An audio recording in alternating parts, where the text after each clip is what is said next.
presidency, which is public office. Okay, thanks for being here. We'll give you a little more time, Hutch, and we'll go to Tuna Chip, and we'll let Hutch be the anchor here. Tuna Chip, thoughts?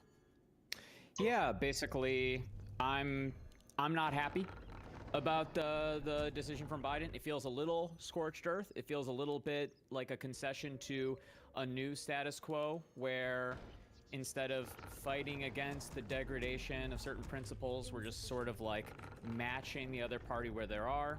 It doesn't, I don't like the whataboutism. I don't like the shift.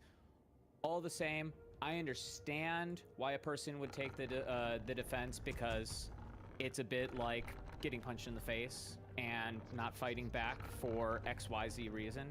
But it does feel like it's not the first time, maybe like the second or third time that Biden's done something that has sort of like been a fuck you to the DNC, has been a fuck you to his populace and his base. He's broken promises. It doesn't look good for his legacy. I just think that it's not a good choice. Okay. Hutch, you ready? Yeah, kind of, yeah. Okay, let's get your thoughts, and then we'll open this up and get to talking of, is this a waste of time? Go ahead. I'll keep it concise because I'm sure we're going to get into the particulars when we get into the actual debate. But all things being equal, I would listen to an argument against this action that he took. But we just don't live in that world. I can't possibly be made to give a fuck about this. I mean, in the face of everything that Trump did his first term and everything he's certain to do in his second term, I'm not, it's difficult for me to take seriously the idea that we should be lectured about norms from MAGA Republicans right now. And so, yeah, I'd be happy to get into the specifics in the actual debate. And with that, let's open it up. I think Destiny said something that I'm curious if everyone else feels the same way. Des, and correct me if I'm wrong, you're right here, but you said something to the effect of this argument is not something we should be having because Republicans will never hold their side to this standard. So why are we trying to fight with one hand tied behind our back, basically? Is that kind of like the gist of the argument here? My gist is I want to hear a defense for the pardon of Roger Stone, and if they can't provide a cogent defense for that, they should never talk about anything having to do with law and order, because it's a farce. Okay, but we do recognize the fact that not every Republican is a MAGA Republican, right? Did they vote for Trump? Then they're a MAGA Republican. That's all that matters. At the end of the day, it doesn't matter what you say or do. It matters who you vote for. Wait, so is there no reason to push back against bad things that are done on our side if we just accept that the things that they're doing are worse? No. I want to hear a defense of Roger Stone, and then we can talk about pardons in general. Yeah, I'm not defending Roger Stone. Okay. That makes sense. That makes sense if they're a Republican and they defend the Roger Stone. We're not gonna, if you're a Democrat or if you're a normal person, if you're not a Trump voter and you're criticizing this, you would agree that stands to reason. You don't need to like defend the Roger Stone allegation for that, right? If you're a Democrat and you want to talk about it, you can. I don't know why you would publicly, though, because then we would have to move on to the next point of why is the pardon even corrupt or bad? What is the bad thing about pardoning somebody? Like, should a president not have the ability to pardon? Is that a power that we're against, or are we only against it when Democrats do it? I oppose both the case that you just said of Roger Stone, and I also oppose this case, because I think both of these are individually corrupt. That's different than saying that What is if you want to, okay, sure. So there's no MAGA person here that will defend any of Trump's pardons, which is good because you shouldn't, because that is actual corruption. We all agree that the Hunter Biden pardon, even if we were to argue it's corrupt, which is an insane argument, we'll get to that, is it anywhere remotely close to just the pardon alone of Roger Stone? I am the iron hand of justice.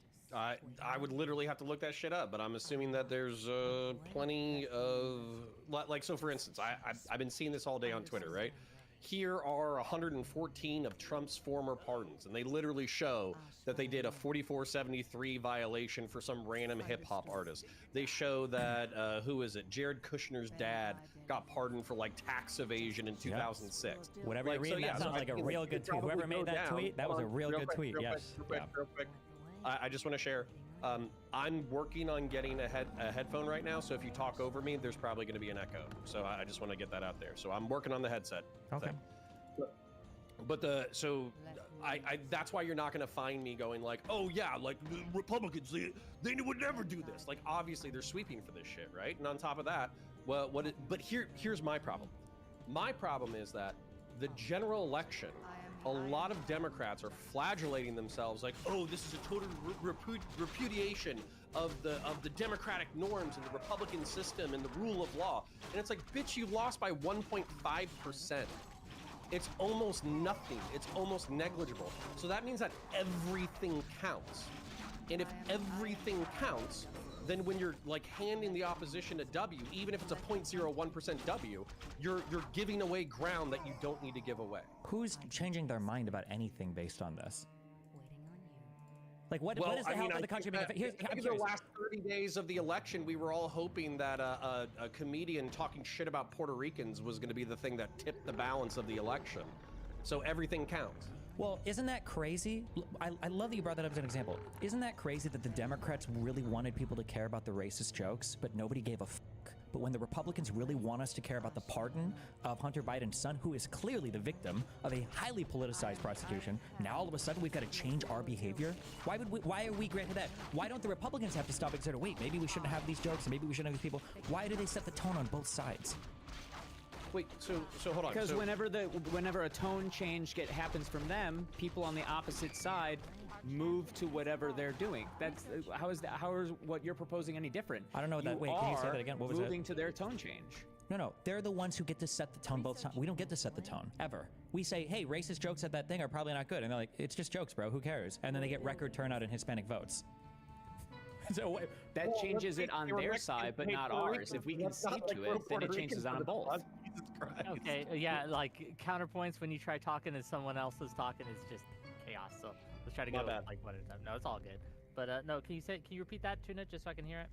Yeah, the Republicans don't feel beholden to our values. That's obvious. Then why do we let them attack us? If we don't feel beholden to our values, we just bend over to whatever they do, whatever the state of affair and how they decide to conduct themselves. Then we are controlled by how they set the sort of status quo of what a politician can or can't do. No, they're controlling the situation right now by shackling us with values that they're not beholden to. It doesn't make any sense. There is no world where this is advantageous. It doesn't make any sense. Can you walk me through like what your idea of how we get back to norms is, Stephen? Civil war? I don't know, honestly. The way that we get back to that's a whole. I can give you a real answer. I'll tell you this: whatever the answer is, it's not Democrats continue to give up more and more and more and more and more, and Republicans do nothing. I'll give you this. I'll give you this. I'll change my entire argument right now if you can give me one time in the past decade when the Republican Party has come back to norms. I'll wait. One time. Sure. In the immediate aftermath of Jan 6, there were a bunch of people. Yeah, in the immediate aftermath of Jan 6, there were a bunch of people who did say a bunch of things in the immediate aftermath. To be clear, a lot of them went back on that. But in the immediate try aftermath, again. That's right. Try again. Try again. You just defeated your own argument. Try again. Try again. Try again. Try again. Hold on. You asked for one example. We gave you one example. I'm trying to lay out why your example is one day when people who said things like, "I'll never lay it out." Okay. Right. What I'm asking of you is similarly, I'm not saying like throw out Joe Biden and like never vote for the Democratic Party moving forward. I'm saying in the immediate aftermath of something that is an obvious overstep by our side, we should likewise do something as similar as McConnell did, as Ben Shapiro did, as a bunch of people did who were relevant in conservative world. In the immediate aftermath of Jan 6. McConnell put out a statement. So did McCarthy the day after, or the couple days after, and then 2 weeks later, the Republicans acquitted him in the Senate. Thank you. Yes, so that's correct. So that's a lie. That's a lie. That's a lie. They didn't hold him accountable. They acquitted him in the Senate.